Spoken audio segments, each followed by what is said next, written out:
Bienvenidos al Oráculo del Pensamiento y la Expresión, una experiencia filosófica en la red.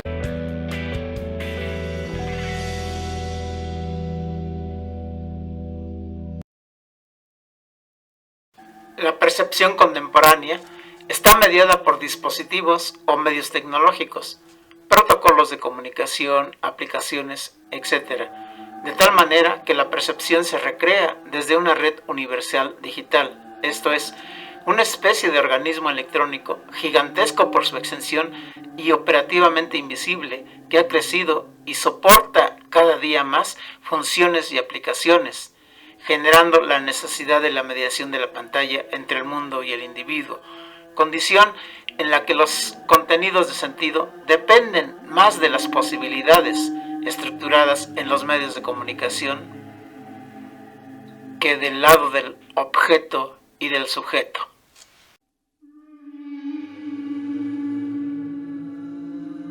El medio es el mensaje, decía Marshall McLuhan, ni el sujeto ni el objeto como fundamento, sino el medio.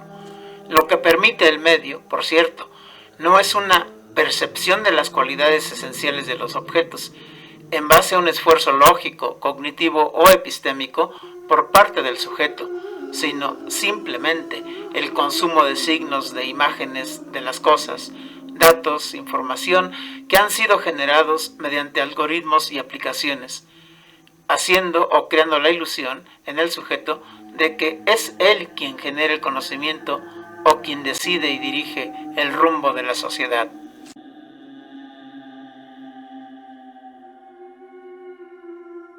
La percepción humana ha sido intervenida por la pantalla.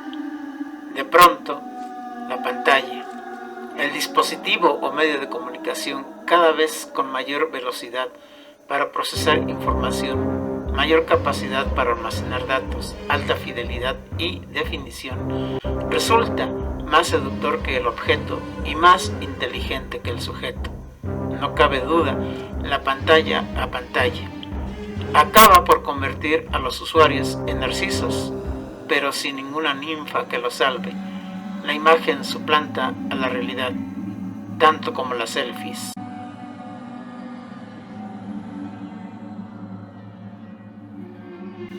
Al igual que la lectura de un libro, la contemplación de un paisaje natural, escena urbana, en un cuadro o ante cualquier situación directa de la vida, el sujeto emprende una triple acción, a saber, sentir, pensar y expresar, acto total de percepción, en donde por principio de cuentas, el individuo se pone en contacto con lo percibido mediante los sentidos.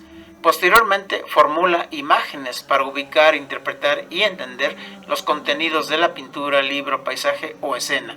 A su vez, la memoria guarda tales contenidos y la fantasía los combina. Aquí, ante la pintura, como en el caso del libro, los procesos cognitivos mezclan lo sensible y la experiencia y la anticipación. Sin duda, el sujeto genera nuevos contenidos y sentidos de significación, es decir, crea conocimientos nuevos. Hay una relación de intercambio entre lo representado o narrado en la obra y en el texto con la subjetividad del perceptor. Hay una relación dinámica, una fusión de horizontes o bien una recreación de la percepción en la que obra, pintura e individuo dialogan. Ambos se escuchan mutuamente.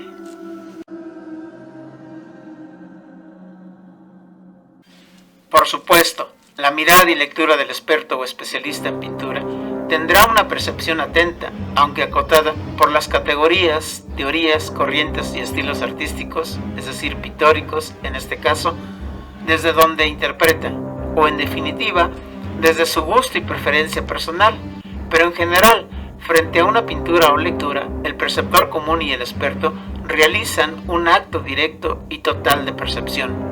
La diferencia consiste en que la percepción de uno y otro está condicionada, en un caso, por el sentido común, tradición, hábitos, creencias, costumbres, etc., y en otro, por conceptos y categorías de orden teorético y especulativo. En cambio, cuando la pantalla es la mediación de la percepción, Entonces, el acto de invención y esfuerzo de comprensión es sustituido por el programa de información.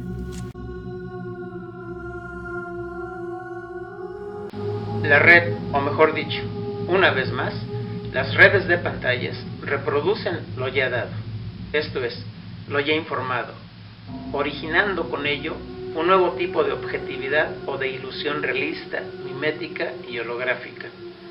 Con esto sucede que cuando encendemos la pantalla se apaga casi de manera inmediata la imaginación, contrario a cuando abríamos el libro y comenzábamos la lectura. Entonces se prendía la imaginación. Significa esto que la natural y ontológica extensión y profundidad de la pintura o de las páginas del libro son suprimidas por los programas que desfilan ante nuestros ojos en la superficie plana de cristal líquido y compacto de las pantallas.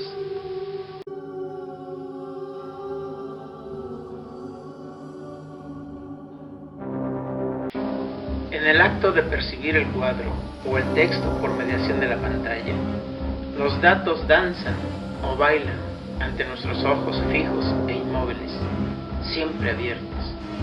En la pantalla elegimos el tamaño de la ventana, el color, el ángulo, el fondo, el entorno, el ambiente y la resolución de la imagen. Esto proviene más de los programas precargados que de las posibilidades del sujeto. En la percepción mediada por la pantalla, ahí no hay horizonte, ni mítico ni histórico. Es un universo vivo. El tiempo de la lectura, como de la mirada, que explora la pintura, pertenece al tiempo histórico y de la narración.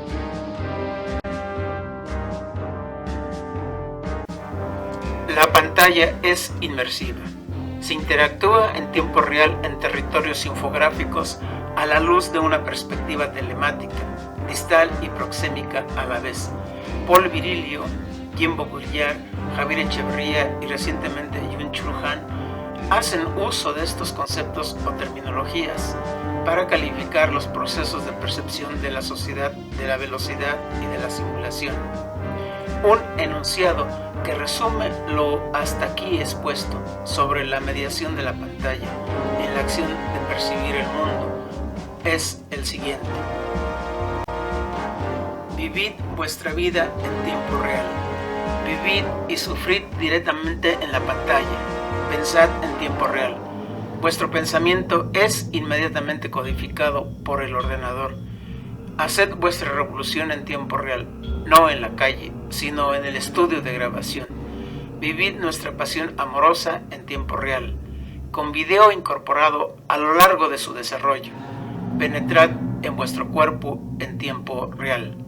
El flujo de vuestra sangre, vuestras propias vísceras como si estuvieras ahí, es lo que Jim Baudrillard apunta en El crimen perfecto.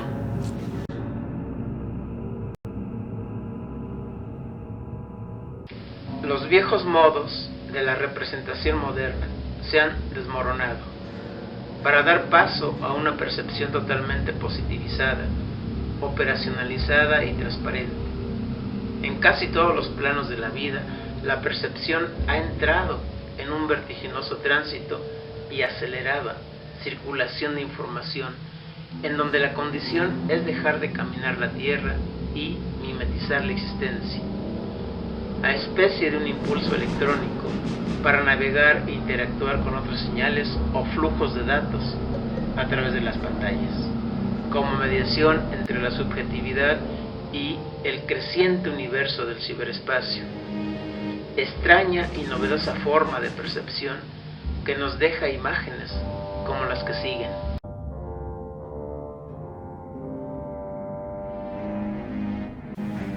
Un parpadeo, un titubeo, una desatención dan al traste con el fluir de datos. De ahí que cuando se está ante la pantalla y conectado a la red, los parpadeos son mínimos. Parpadear es síntoma de que podemos estar imaginando, soñando o pensando, lo cual frena el proceso de eficacia de los fines informativos, equivalente a cuando en la línea de producción el obrero, por una distracción u omisión, comete una falta, todo el proceso se altera o se detiene. Se sabe que el uso constante y asiduo de las pantallas limita nuestro parpadeo. Si por naturaleza cerramos los ojos aproximadamente entre 15 y 20 veces por minuto, cuando leemos en la pantalla, y más aún cuando si en esa pantalla vemos pasar los datos, o son los datos los que corren, es decir, se mueven y no nuestra vista, a mucha velocidad podemos llegar a parpadear entre 4 o 5 veces por minuto, lo que provoca resequedad ocular e inflamación de la córnea, debido a que al no haber actividad ya no se producen lágrimas. Paulatinamente, si continuamos haciendo uso de las pantallas, terminaremos seguramente, cierto, con ojos bien abiertos, pero secos.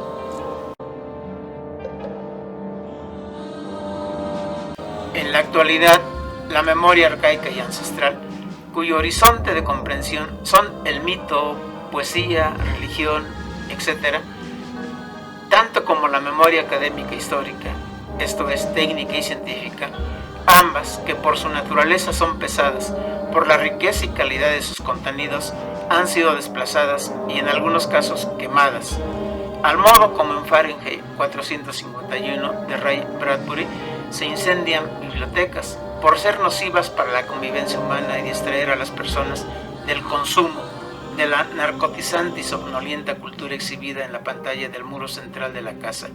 Hoy, en gran medida, dependemos de un disco duro, de una memoria USB y hasta de puertos de conexión, más que del acto de recordar y de pensar por cuenta propia. Hemos desplazado nuestra facultad de retener y de rememorizar datos, vida, narración, por instrumentos tecnológicos ligeros, lisos, planos y delgados, que colgados al cuello o al llavero llevamos para no extraviarlo. Las USB son memorias externas que han logrado volver ligero el proceso de adquirir cultura y educación. Poco o casi nulo es el trabajo aquí de la razón.